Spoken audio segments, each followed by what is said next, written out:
Hello दोस्तों, हमारे YouTube channel knowledge 07 में आपका बहुत बहुत स्वागत है। तो आज हम आपके लिए लेकर आए हुए हैं राजनीति शास्त्र का VBI सब्जेक्टिव क्वेश्चन जो लेसन नंबर 1 का है। जी हाँ, एग्जामिनेशन बोर्ड के दृष्टिकोण से जितना भी सब्जेक्टिव क्वेश्चन इस चैप्टर से आने की संभावना है उन सभी प्रश्नों पर आज हम डिस्कस करने वाले हैं। जी हाँ, तो chapter by chapter objective and subjective question आपके लिए लेकर आ रहे हैं। तो अगर हमारे यूट्यूब चैनल को अभी तक सब्सक्राइब नहीं किए हैं तो प्लीज सब्सक्राइब कर लीजिए और साइड में बेल आइकन जो दिख रहा है उसे भी ऑल पर दबा दीजिएगा ताकि सबसे पहले नोटिफिकेशन आप तक पहुंचे। तो चलिए बिना समय गवाते हुए वीडियो को शुरू कर लेते हैं।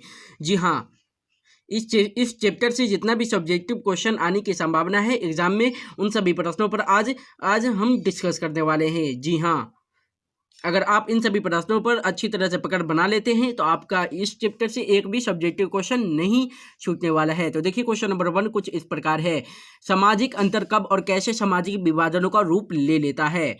तो कुछ उत्तर इस प्रकार है। सामाजिक अंतर भारत में केवल जाति ही नहीं शिक्षा और आर्थिक व्यवस्था भी समाज में अंतर पैदा करती है। एक जाति के होने के बावजूद यदि शिक्षा और आर्थिक शक्ति में भेद है तो यहाँ भी सामाजिक अंतर उत्पन्न होता है। लेकिन यह सामाजिक अंतर तब सामाजिक विभाजन का रूप ले लेता है जब एक दूसरे से अपने को ऊंच और दूसरे को नीचे समझने लगते हैं। ये सामाजिक अंतर तब सामाजिक विभाजन का रूप ले लेता है जब एक दूसरे से अपने को ऊंच समझने लगते हैं और दूसरे को नीच समझने लगते हैं, तभी वहीं पे सामाजिक विभाजनों का रूप ले लेता है, अलग होने का हो जाता है। जब सामाजिक विभाजनों का स्पष्ट होने लगता है तब जाति गौण पड़ जाती है। उदाहरण के लिए हम कह सकते हैं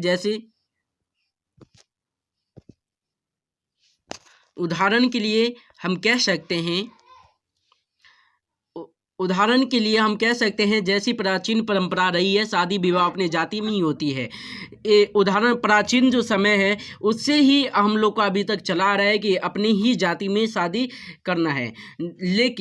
लेकिन क्या शिक्षित और धनी व्यक्ति अपने पुत्र का विवाह अपनी ही जाति के अशिक्षित और गरीब लड़की से करने के लिए राजी होगा? बिल्कुल नहीं होगा, बिल्कुल नहीं। वह अपने बराबरी के परिवार की लड़की ही चाहेगा। यही पारंपरिक अंतर सामाजिक विभाजनों का रूप स्पष्ट होने लगता है। क्या अगर कोई एक व्यक्ति अमीर है और कोई व्यक्ति गरीब है और अमीर जो है वो गरीब की लड़की से शादी करना चाहेगा? बिल्कुल नहीं करना चाहेगा, क्योंकि वो अपनी बराबरी का ही परिवार चाहेगा। यहीं पर क्या होने लगता है? सामाजिक विभाजन का रूप स्पष्ट होने लगता है। चलिए नेक्स्ट क्वेश्चन को देख लेते हैं, क्वेश्चन नंबर 2 को। जी हाँ, आप लोग को फ्री में PDF भी मिलने वाला है साथ में। जी हाँ दोस्तों, तो देखिए क्वेश्चन नंबर 2 आपका कुछ इस प्रकार है। सामाजिक विभाजन एवं विभिन्नता में क्या अंतर है? सामाजिक विभाजन और विभिन्नता में क्या अंतर है? तो देखिए कुछ उत्तर इस प्रकार है। सामाजिक विभाजन एवं विभिन्नता में यह अंतर है कि सामाजिक विभाजन तब होता है जब सामाजिक अंतर दूसरे से अनेक विभिन्नताओं से ऊपर और बड़े हो जाते हैं। सामाजिक विभाजन तब होता है जब कुछ सामाजिक अंतर दूसरी अनेक विभिन्नताओं से ऊपर बड़े हो जाते हैं। दलित और सवर्णों का अंतर,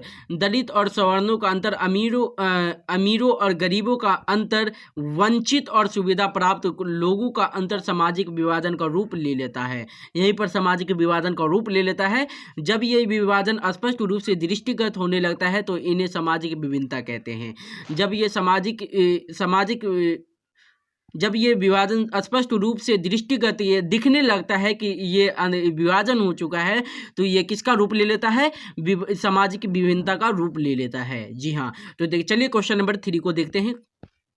देखिए आपका क्वेश्चन नंबर 3 कुछ इस प्रकार है। जी हाँ दोस्तों,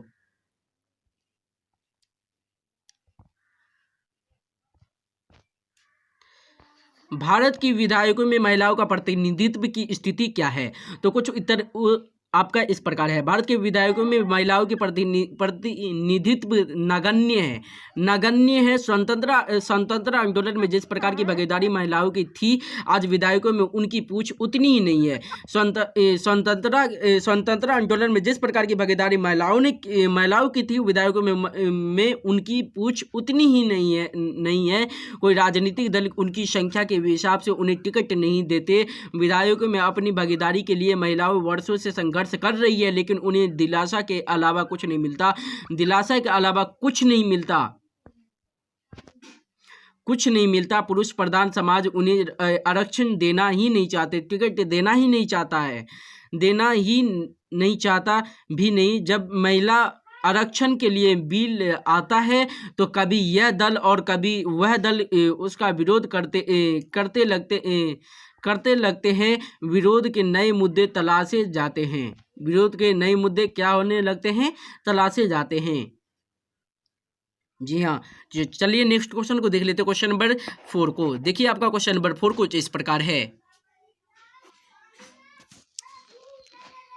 सामाजिक विभाजनों की राजनीति के परिणाम स्वरूप ही लोकतंत्र के व्यवहार में परिवर्तन हुआ है। भारतीय लोकतंत्र के संदर्भ में इसे स्पष्ट करें। भारतीय जो लोकतंत्र है इसके संदर्भ में इसे स्पष्ट करें, समझाइए। तो कुछ उत्तर आपका इस प्रकार है। सामाजिक विभाजनों की राजनीति के परिणाम के फलस्वरूप ही लोकतंत्र के व्यवहार में न केवल परिवर्तन हुआ है बल्कि हो चुका है। परिवर्तन नहीं हुआ है, बदलाव नहीं हुआ है, बल्कि हो चुका है पहले ही। भारत के संदर्भ में तो यह और अधिक दृष्टिगत होता है। स्वतंत्रता प्राप्ति के तुरंत बाद यदि दलित और पिछड़े के उत्थान की बात नहीं सोची गई होती तो आज भारत विखंडित हो गया होता, यानी कि अलग हो गया होता, टूट गया होता। दबे कुचले और आर्थिक तथा सामाजिक रूप से पिछड़े लोगों को आगे के समाज समक्ष लाने के लिए संविधान में ही उल्लेख कर दिया गया है। संविधान तो उन्हें संरक्षण देता ही है, साथ ही राजनीतिक दल भी दलितों को आरक्षण देने की बात कहकर उन्हें अपना वोट बैंक बनाने का प्रयास करता है। क्या होता है, जब वोट का समय होता है तो उसे क्या करने लगता है? वोट बैंक बनाने की कोशिश करता है। जी हाँ,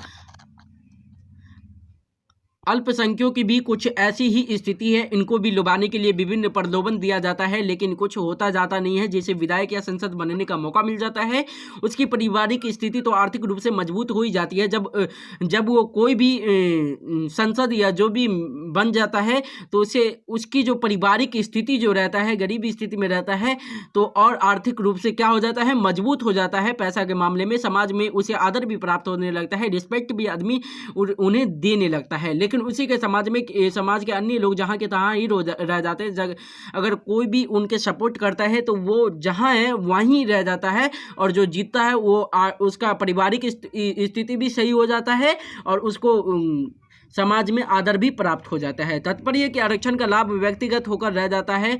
तात्पर्य यह है कि व्यक्तिगत होकर रह जाता है, पूरे समाज को उसका कोई लाभ नहीं मिलता, पूरे समाज को उसका कोई लाभ नहीं मिलता। जीतने से पहले कुछ बोलता है, और अब देखे होंगे कि जीतने के बाद मुखिया या जो भी हो, जीतने से पहले कुछ बोलेगा और जीत जाएगा तो कुछ और उसका व्यवहार होने लगता है। भारत में तो ये खुलेआम देखा जा रहा है। जी हाँ, सामाजिक विभाजनों के कारण उनके सदस्यों को संतुष्ट रखने के प्रयास में राजनीति के परिणाम स्वरूप लोकतंत्र में ही व्यवहार में भी परिवर्तन करना पड़ता है। यह स्थल पर राजनीतिक दलों की व्यवस्था भी होती है। जी हाँ,